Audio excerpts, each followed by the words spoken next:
નમસ્કાર, ગ્લોબલ એક્સપ્રેસમાં તમારું સ્વાગત છે. હું આપની સાથે ચેતન.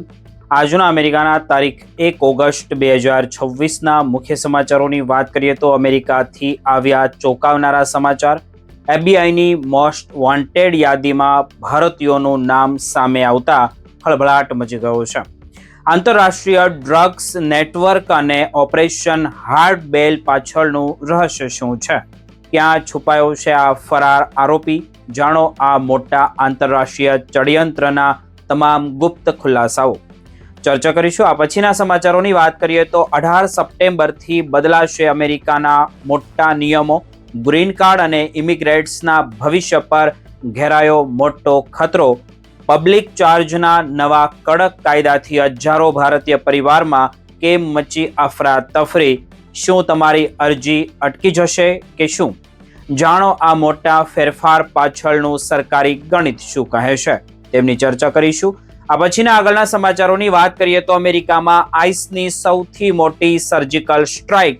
એક જ દિવસમાં 238 લોકોની અટકાયત થતા હજારો પરિવારમાં ભયનો માહોલ મચી ગયો છે.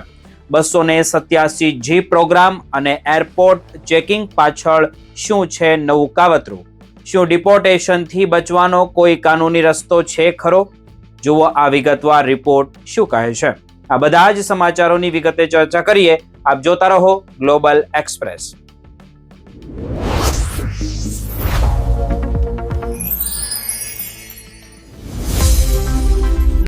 અમેરિકામાંથી એક ખૂબ જ મહત્વપૂર્ણ અને ચોંકાવનારા સમાચાર સામે આવ્યા છે. અમેરિકાની ફેડરલ બ્યુરો ઓફ ઇન્વેસ્ટિગેશન એટલે કે FBI દ્વારા ભારતીય નાગરિક અમૃતપાલ સિંહને તેમની મોસ્ટ વોન્ટેડ યાદીમાં સામેલ કરવામાં આવ્યો હોવાનું સત્તાવાર રીતે જાહેર કરવામાં આવ્યું છે. અમેરિકી તપાસ એજન્સીઓના જણાવ્યા અનુસાર અમૃતપાલ પર આંતરરાષ્ટ્રીય ડ્રગ ટ્રાફિકિંગ નેટવર્ક સાથે સંકળાયેલા હોવાનો ગંભીર આરોપ પણ મૂકવામાં આવ્યો છે. તપાસમાં એવો દાવો કરવામાં આવ્યો છે કે આ નેટવર્ક અમેરિકા, કેનેડા અને મેક્સિકો સહિત ઉત્તર અમેરિકાના અનેક વિસ્તારોમાં સક્રિય થયું છે અને સરહદો પારથી મોટા પાયે ગેરકાયદેસર ડ્રગ્સની હેરાફેરી કરતું હતું. આ ઘટનાએ માત્ર અમેરિકામાં જ નહીં પરંતુ આંતરરાષ્ટ્રીય સ્તરે પણ સુરક્ષા એજન્સીઓનું ધ્યાન બરાબરનું ખેંચ્યું છે. કારણ કે આવા સંગઠિત નેટવર્ક અનેક દેશોની કાયદા અમલમાં મુકતી એજન્સીઓ માટે મોટો પડકાર બની રહ્યો છે. FBI દ્વારા જાહેર કરાયેલી માહિતી અનુસાર અમૃતપાલ કેનેડાના જે વાનકુવર સ્થિત રવિન્દ્ર ઘંટા ઓર્ગેનાઇઝ ક્રાઇમ ગ્રુપ સાથે મળીને કામ કરતો હોવાનો આરોપ છે. અમેરિકી સરકારનો અધિકારીઓનું એવું કહેવું છે કે આ ગુનાહિત સંગઠન માત્ર ડ્રગ્સની હેરાફેરી પૂરતું મર્યાદિત નહોતું પરંતુ આંતરરાષ્ટ્રીય સ્તરે ગેરકાયદેસર સપ્લાય ચેન, નાણાંની અવરજવર અને સંગઠિત ગુનાખોરી સાથે પણ જોડાયેલું હોવાની તપાસ ચાલી રહી છે. તપાસકર્તાઓનું માનવું એવું છે કે આવા નેટવર્ક અદ્યતન ટેકનોલોજી, ગુપ્ત સંચાર પદ્ધતિઓ અને વિવિધ દેશમાં ફેલાયેલા સંપર્કનો ઉપયોગ કરીને પોતાની ગેરકાયદેસર પ્રવૃત્તિઓ ચલાવતા હોય છે. આ કેસ પણ તે જ પ્રકારના મોટા આંતરરાષ્ટ્રીય નેટવર્ક સામેની કાર્યવાહી તરીકે જોવામાં આવી રહ્યો છે. અમેરિકી સત્તાવાળાઓના જણાવ્યા અનુસાર લોસ એન્જલસની ફેડરલ અદાલતે 23 જૂનના રોજ અમૃતપાલ વિરુદ્ધ ગેરકાયદેસર ડ્રગ્સની તસ્કરી માટેના ષડયંત્ર સહિતના આરોપોમાં ફેડરલ એરેસ્ટ વોરંટ જાહેર કર્યો હતો. જોકે હાલમાં તેની ધરપકડ થઈ નથી અને તે ફરાર હોવાનું જણાવવામાં આવી રહ્યું છે. તે હાલ ક્યાં છે અથવા તો કયા દેશમાં છુપાયો હોઈ શકે છે તે અંગે કોઈ સત્તાવાર માહિતી જાહેર કરવામાં પણ આવી નથી. અમેરિકાની વિવિધ ફેડરલ એજન્સીઓ તેમજ અન્ય દેશની કાયદા અમલમાં મુકતી સંસ્થાઓ તેની શોધમાં સંકલિત રીતે કામ કરી રહી છે. અને એફબીઆઈએ એ જણાવ્યું છે કે આ સમગ્ર કાર્યવાહી ઓપરેશન હાર્ડ બેલ નામના વિશેષ ઓપરેશનનો એક મહત્વપૂર્ણ ભાગ છે. આ ઓપરેશનનો મુખ્ય હેતુ રવિન્દ્ર ઘંટા ઓર્ગેનાઇઝેશન, ક્રાઇમ ગ્રુપ સહિતના આંતરરાષ્ટ્રીય ડ્રગ ટ્રાફિકિંગ નેટવર્કને સંપૂર્ણપણે તોડી પાડવાનો છે. અમેરિકા, કેનેડા અને અન્ય જે સહયોગી દેશની સુરક્ષા અને તપાસ એજન્સીઓ એકબીજા સાથે માહિતી વહેંચીને ડ્રગ્સ, ગેરકાયદેસર નાણાંની હેરફેર અને સંગઠિત ગુનાખોરી સામે કાર્યવાહી કરી રહી છે. તપાસ દરમિયાન આ નેટવર્ક સાથે સંકળાયેલા અન્ય લોકો અને તેમની ભૂમિકાની પણ તપાસ કરવામાં આવી રહી છે. બીજી તરફ FBI અમૃતપાલનો જે ફોટોગ્રાફ જાહેર કરીને સામાન્ય જનતા પાસે પણ તેમણે મદદની અપીલ પણ કરી છે. જો કોઈ વ્યક્તિ પાસે તેનો વિશે વિશ્વસનીય માહિતી હોય તો તે સંબંધિત અમેરિકી સત્તાવાળાઓનો સંપર્ક કરવા વિનંતી કરવામાં આવી છે. અધિકારીઓનું એવું કહેવું છે કે જાહેર સહયોગ ઘણી વખત ફરાર આરોપીને ઝડપી પાડવામાં મહત્વપૂર્ણ સાબિત થાય છે. જો કે અહીં એક મહત્વપૂર્ણ કાનૂની બાબત પણ છે, તે સમજવી ખૂબ જરૂરી છે. હાલમાં અમૃતપાલ સામે જે આરોપ છે તે અમેરિકી તપાસ એજન્સીઓ દ્વારા મુકાયેલા આરોપ છે અને કોઈ પણ વ્યક્તિને અદાલતમાં દોષિત સાબિત ન થાય ત્યાં સુધી કાયદાકીય રીતે દોષિત માનવામાં આવતો નથી.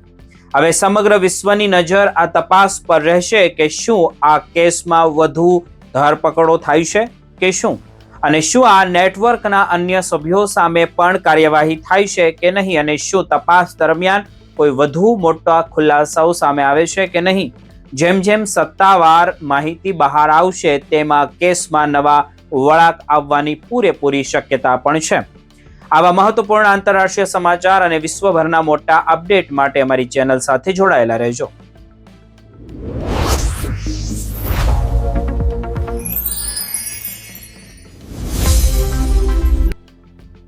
અમેરિકામાં ગ્રીન કાર્ડ માટે અરજી કરવાની તૈયારી કરી રહેલા હજારો ભારતીય અને ખાસ કરીને ગુજરાતી પરિવાર માટે એક ખૂબ જ મહત્વપૂર્ણ સમાચાર સામે આવ્યા છે. ડિપાર્ટમેન્ટ ઓફ હોમલેન્ડ સિક્યુરિટી એટલે કે DHS દ્વારા પબ્લિક ચાર્જ નિયમનું વધુ કડક સંસ્કરણ જાહેર કરવામાં આવ્યું છે, જે આગામી 18 સપ્ટેમ્બરથી અમલમાં આવવાનું છે. આ ફેરફાર ખાસ કરીને તે લોકોને અસર કરી શકે છે જેઓ એડજસ્ટમેન્ટ ઓફ સ્ટેટસ એટલે કે ફોર્મ L1 I-485 દ્વારા ગ્રીન કાર્ડ માટે અરજી કરવાની યોજના બનાવી રહ્યા છે. સૌથી મહત્વની વાત તો એ છે કે જો તમારી અરજી 18 સપ્ટેમ્બર પહેલા USCIS ને પ્રાપ્ત થઈ જાય છે તો તેના પર અગાઉના 2022ના નિયમો લાગુ રહેશે. પછી ભલે તેનો નિર્ણય બાદમાં આવે, પરંતુ જો અરજી 18 સપ્ટેમ્બર કે ત્યારબાદ પ્રાપ્ત થશે તો નવા અને વધુ કડક નિયમો હેઠળ તેની તપાસ કરવામાં આવશે. થોડા ઇતિહાસ સમજીએ તો 2019માં ટ્રમ્પ એડમિનિસ્ટ્રેશને પબ્લિક ચાર્જ નિયમને કડક બનાવવાના પ્રયાસો કર્યા હતા અને ફોર્મ I-944 રજૂ કરવામાં આવ્યું હતું, જેમાં અરજદારે પોતાની આર્થિક જે સ્વાવલંબન વિશે વિસ્તૃત માહિતી આપવાની હતી. જો કે કોર્ટ કેસ દ્વારા બાદ આ નિયમ લાંબા સમય સુધી અમલમાં રહી શક્યો નહોતો. ત્યારબાદ 2022માં બાઇડન એડમિનિસ્ટ્રેશને નિયમોમાં રાહત આપી હતી અને માત્ર રોકડ આધારિત સરકારી સહાય અથવા લાંબા ગાળાની જે સંસ્થાકીય સંભાળ જેવા મર્યાદિત પરિબળોને પણ મહત્વ આપવામાં આવ્યું હતું.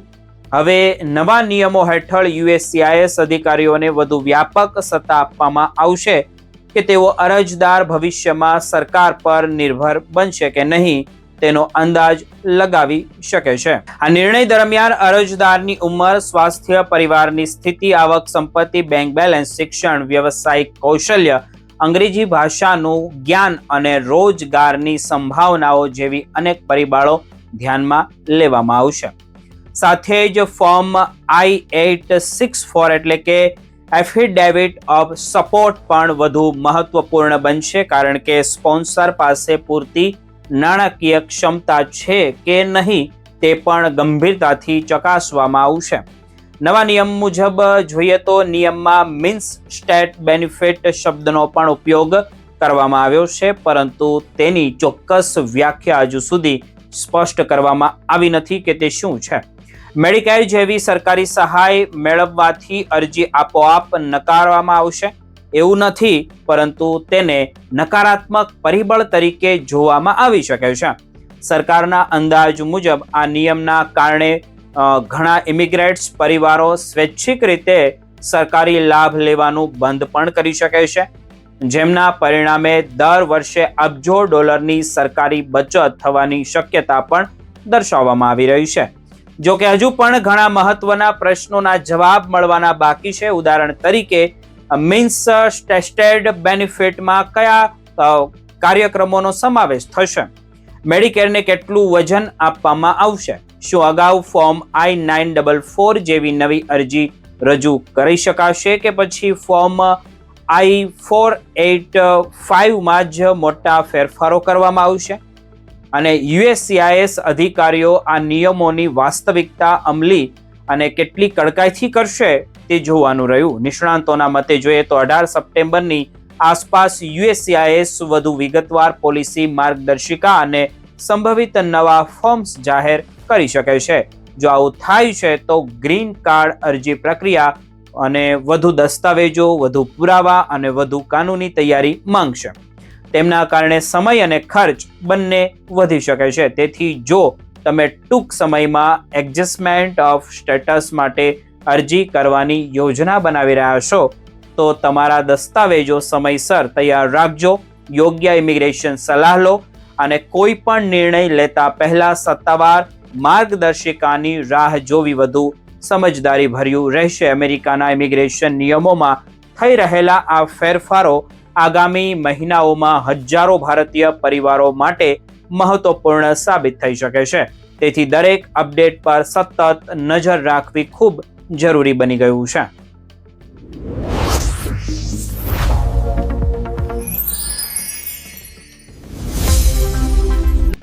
અમેરિકામાં ઇમિગ્રેશન અમલીકરણને લઈને ફરી એકવાર મોટા સમાચાર સામે આવ્યા છે.